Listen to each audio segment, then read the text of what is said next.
প্রবাসী বাংলাদেশিদের জন্য দারুণ সুখবর। ইতিমধ্যে হয়তো আপনারা অনেকে জানেন WEWB নামে একটি প্রতিষ্ঠান প্রবাসীর সন্তানদের পড়াশোনার একটি অংশ বহনের জন্য একটি স্কলারশিপ বা বৃত্তি প্রদান করে থাকেন। ইতিমধ্যে কিন্তু সেই বৃত্তিটি আবারও চালু হতে যাচ্ছে WEWB এর মাধ্যমে। তো 10 নভেম্বরে সেই বৃত্তি সার্কুলারটি প্রকাশ হয়েছে। আজকে আমি আপনাদেরকে এই ভিডিওর মাধ্যমে দেখিয়ে দিব আপনারা কিভাবে এই বৃত্তির জন্য অ্যাপ্লাই করবেন এবং এই অ্যাপ্লাই করতে গেলে আপনাদের কি কি ডকুমেন্টের প্রয়োজন হবে। তো আপনাদের জন্য ভিডিওটি খুবই গুরুত্বপূর্ণ হতে যাচ্ছে। আশা করছি ধৈর্য সহকারে আমার ভিডিওর সাথেই থাকবেন।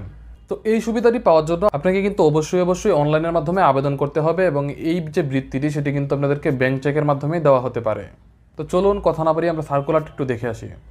তো আপনারা দেখতে পাচ্ছেন 10 নভেম্বর 2024 কিন্তু এই সার্কুলারটি প্রকাশ করা হয়েছে। আপনারা কিন্তু এখনও এটিতে কিন্তু আবেদন করতে পারবেন। তো আপনারা দেখতেই পাচ্ছেন এসএসসি বা সমমান 2024 এবং এইচএসসি বা সমমান 2023-এ যারা আপনারা উত্তীর্ণ হয়েছেন আপনারা তারাই কিন্তু এই বৃত্তিটি পাওয়ার জন্য অনলাইনে আবেদন করতে পারবেন। অনলাইনে অ্যাপ্লাই করতে যে পেপারসগুলো লাগবে আমি কিন্তু ভিডিওতে দেখিয়ে দিচ্ছি। আপনারা ভিডিওটি পজ করে কিন্তু সেই পেপারগুলো সংগ্রহ করে তারপরে কিন্তু আবেদন করতে যাবেন। এখন কথা হচ্ছে কতদিন আপনারা এই অর্থ সহযোগিতাটা পেয়ে থাকবেন। ভিডিওর উপর আমি সেটিও দেখিয়ে দিচ্ছি, আপনারা ভিডিওটি পজ করে সেটিও দেখে নেবেন।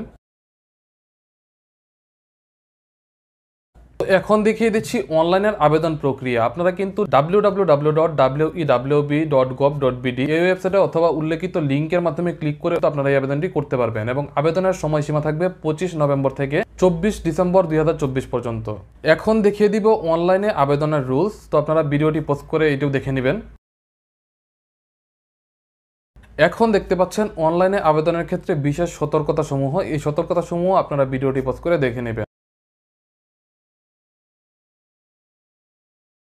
তো বন্ধুরা, আশা করছি ভিডিওটি আপনাদের জন্য হেল্পফুল ছিল। তো ভিডিওটি যদি হেল্পফুল হয়ে থাকে ভিডিওটিতে একটি লাইক করে দিবেন এবং কমেন্ট করে দিবেন এবং এরকম সুন্দর সুন্দর আরও ইনফরমেটিভ ভিডিও পেতে আমার পেজের সঙ্গেই থাকবেন। ধন্যবাদ।